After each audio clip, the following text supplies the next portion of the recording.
everyone, welcome back. My name is Sarah. I'm a junior doctor working near London, and in this video I want to take you through my process of reflecting and resetting during the month of Ramadan.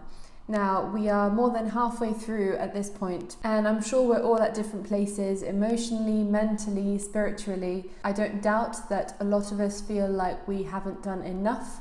We might feel frustrated with our efforts, feel like we're not making the most of this month, and I think it's very important to take a moment, sit down and go through a process in order to be able to get through the rest of Ramadan and make the most of it, and not beat yourself up about it. For those of you who are here out of curiosity, Ramadan is the 9th month of the Islamic calendar. It's an incredibly special month where Muslims fast throughout the daylight hours from sunrise to sunset.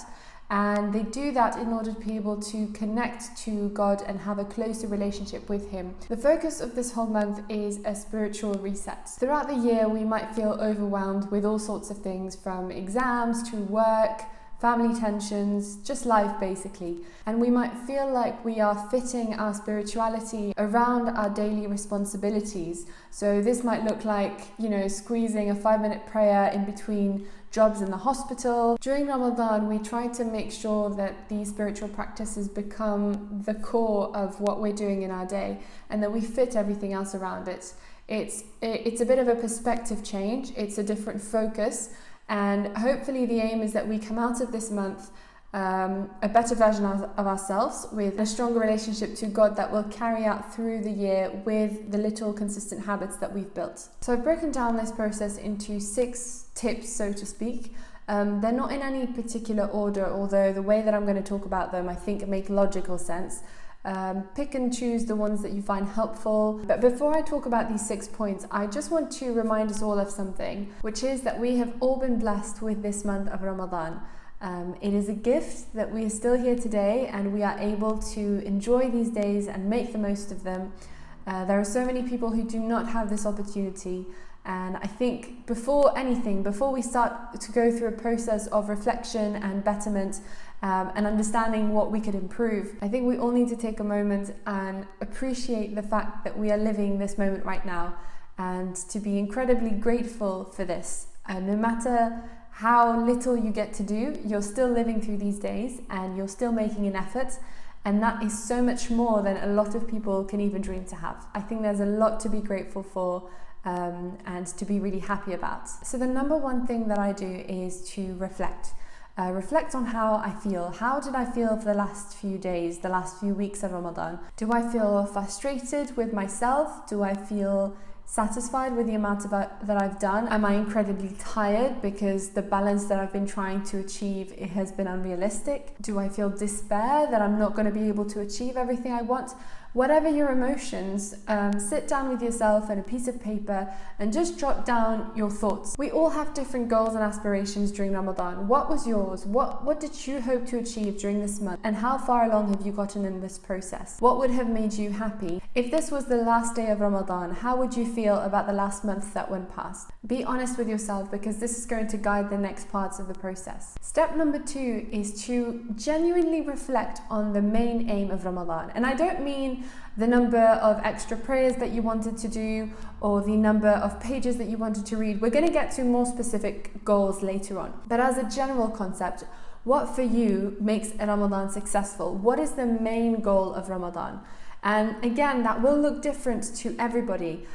For me personally, the goal of Ramadan is to be able to strengthen my connection with God, primarily through the Quran. That this is the month of Quran, and I want to have a stronger relationship with it. By doing these things, I want to be able to gain some perspective and distance myself from all the hustle and bustle of the materialistic life that we are so used to living in this day and age.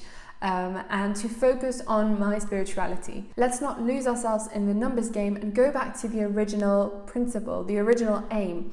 And it's very important to take a moment to identify that for yourself. And I find it really helpful to write it down, because it makes it more real.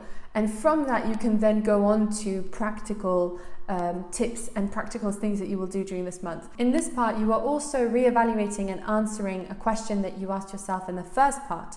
And that was, What would make you happy this Ramadan? What would give you a sense of achievement? Then you can also have general pointers. So for me, one of the pointers of a successful Ramadan is if I'm able to incorporate small consistent deeds and good habits that I can then carry on throughout the year, so that I'm not just making an effort during this month, but that it's hopefully having an impact on my entire year. Another general aim that I find is a really good pointer for me is not to necessarily set a number on something, but first to tell myself that the aim for me this Ramadan is to do more than I usually do. So we all have a different baseline of how we are and the habits that we have throughout the year.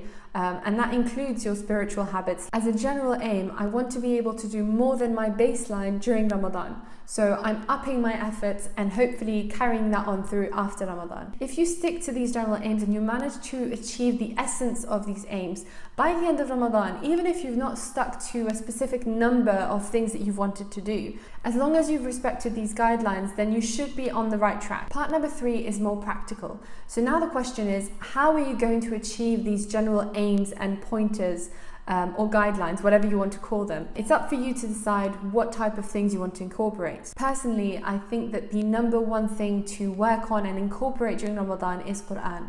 Ramadan is the month of the Quran. It's the month where it was revealed, and there is so much emphasis on having a closer relationship to it, especially during this month. So in whichever shape or form, whether you're reading it or listening to it or reading the translation, try as much as you can to incorporate this into your month. This could mean praying Taraweeh with your family in the evening and you're reciting or listening to Quran during that time. Or while you're preparing food, you could be listening to the Quran. So it's not necessarily, again, about the quantity, although yes, quantity is important and you should try and do as much as you can. It's again about the concept of focusing on what's important. Now that's just a very broad way of telling you what my understanding and goal of Ramadan is, but it will look different to you. Now, I am working a full-time job during Ramadan, so typically my days look like 8:30 a.m. to 6 p.m. or I'm doing night shifts, so 9 p.m. to 9 a.m. That takes out a big block of my day, and that brings me on to my next point, which is adapt and identify. So in this section, you want to think about your personal routine, your personal constraints during Ramadan, to then be able to fit in the moments of worship and be smart about the way you spend your time. Like I said, I've got a massive part of my day that's at work, so I've got very little to play with afterwards. I know that I've got a 2-hour slot when I get back from work before iftar, and then I've got a couple of hours before I go to bed, and then in the morning before suhoor, I've got a little bit of time as well, and that's it. And in a way it makes it easier because I know that I need to try and focus on those times to get anything done. And the key here is identify the things that you cannot change in your day, and then you'll be able to see those blank spots that you can fill in. Now that you've done that work, you can start blocking in time. This is something that I find helpful and that I like to do myself. And what I mean by time blocks is, for example, half an hour before suhoor, I wake up and I have my suhoor, I read some Quran and I do my prayers. And this for me is a time that is not necessarily going to be affected by work, and I don't have any other constraints, so I can block in that time as a time of worship. Another time that I can block in is after my iftar, for example. I'm done with the work for the day and I can focus on doing my Quran and focusing on my own spirituality. These time blocks could be 30 minutes, they could be an hour, they could be more than that. Realistically, for somebody who has studying to do or work to go to, 30 minutes I think is a realistic enough time block that you can fit somewhere in your day. The point of this is to have no distractions, you don't have your phone with you, you don't have any constraints as much as possible, and you take this time to just focus on your worship.